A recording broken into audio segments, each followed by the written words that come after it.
வணக்கம். இன்றைய சிந்தனை கதை. மைக்கேல் ஏஞ்சலோ 15வது 16வது வருஷத்துல வாழ்ந்த மிகச்சிறந்த சிற்பி, கட்டடக்கலை நிபுணரும் கூட. ஒரு முறை போப்பாண்டவர் என்ன பண்றார், மைக்கேல் ஏஞ்சலோவை ரோம்ல இருந்து சிஸ்டைன் தேவாலயத்துக்கு கூப்பிட்டு போறார். அங்க போய் சிஸ்டைன்ல இருந்த மிகப்பெரிய தேவாலயத்தினுடைய மேற்கூரையை காட்டுறார். ஏஞ்சலோவுக்கு ஒரே வியப்பு.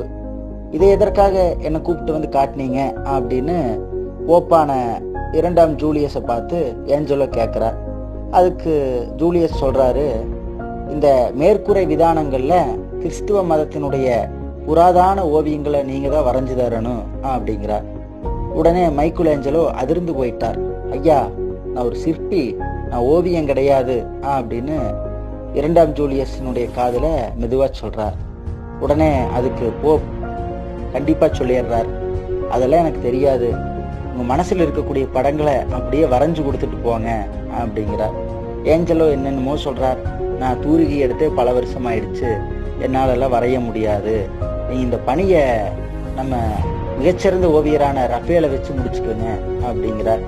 போப் கட்டளையே போட்டார், உங்களை தவிர இங்க யாரும் வரையக்கூடாது, தயவு செஞ்சு வரைஞ்சு கொடுத்துட்டு போங்கன்ட்டு போயிடுறார்.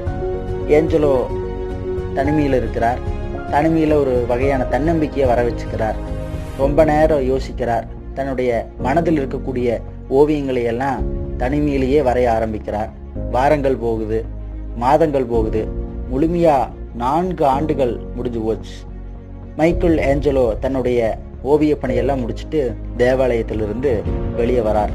அப்போ மக்களினுடைய பார்வைக்காக அந்த தேவாலயம் திறக்கப்படுது. ஏஞ்சலோவை பார்த்தா ஏதோ நோயுற்ற நபர் போல ரொம்ப மெலிஞ்சு போய் நிக்கிறதுக்கும் கூட சக்தி இல்லாம ஆயிட்டார்.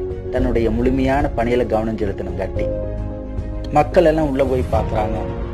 இயேசுவினுடைய கடைசி விருந்து, முதல் மனிதனான ஆதாம், அவனுடைய மனைவியான ஏவாள், சொர்க்கத்தினுடைய சோலை, பிரளய போக்கு, இது எல்லாமே ஓவியமா அங்க வடிக்கப்பட்டிருக்குது. இதை பார்த்த மக்கள் அனைவரும் பரவசம் அடைகிறாங்க. இத்தாலியினுடைய ஓவிய சக்கரவர்த்தியா இருந்த ரஃபேல் அந்த சிஸ்டைன் தேவாலயத்துக்குள்ள வரார். வந்து மேற்கூரை விதானத்தில் இருந்த ஓவியங்களை எல்லாம் ஒரு நிமிஷம் பார்க்கிறார்.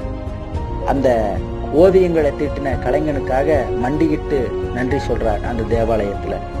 அப்போ அவர் சொல்றாரு, இந்த மைக்கேல் ஏஞ்சலோங்கிற மிகச்சிறந்த ஓவியன் வாழக்கூடிய காலகட்டத்தினுடைய சமபகுதியில நானும் வாழ்றேன் அப்படிங்கிறதுக்காக நான் ரொம்ப பெருமை அடைகிறேன் அப்படின்னு கண்ணிலிருந்து கண்ணீரை வெளிவிடுறாராமா ரஃபேல். எதற்காக இந்த கதைன்னு சொன்னா, இந்த அவநம்பிக்கைங்கிற உங்களுடைய எண்ணங்களை எல்லாம் தூக்கி பள்ளத்துல போட்டுட்டு நம்பிக்கைங்கிற குதிரையில் ஏறி பயணிச்சிங்கன்னா வெற்றிங்கிற இலக்கை எளிமையாக அடைந்து விடலாம். நன்றி.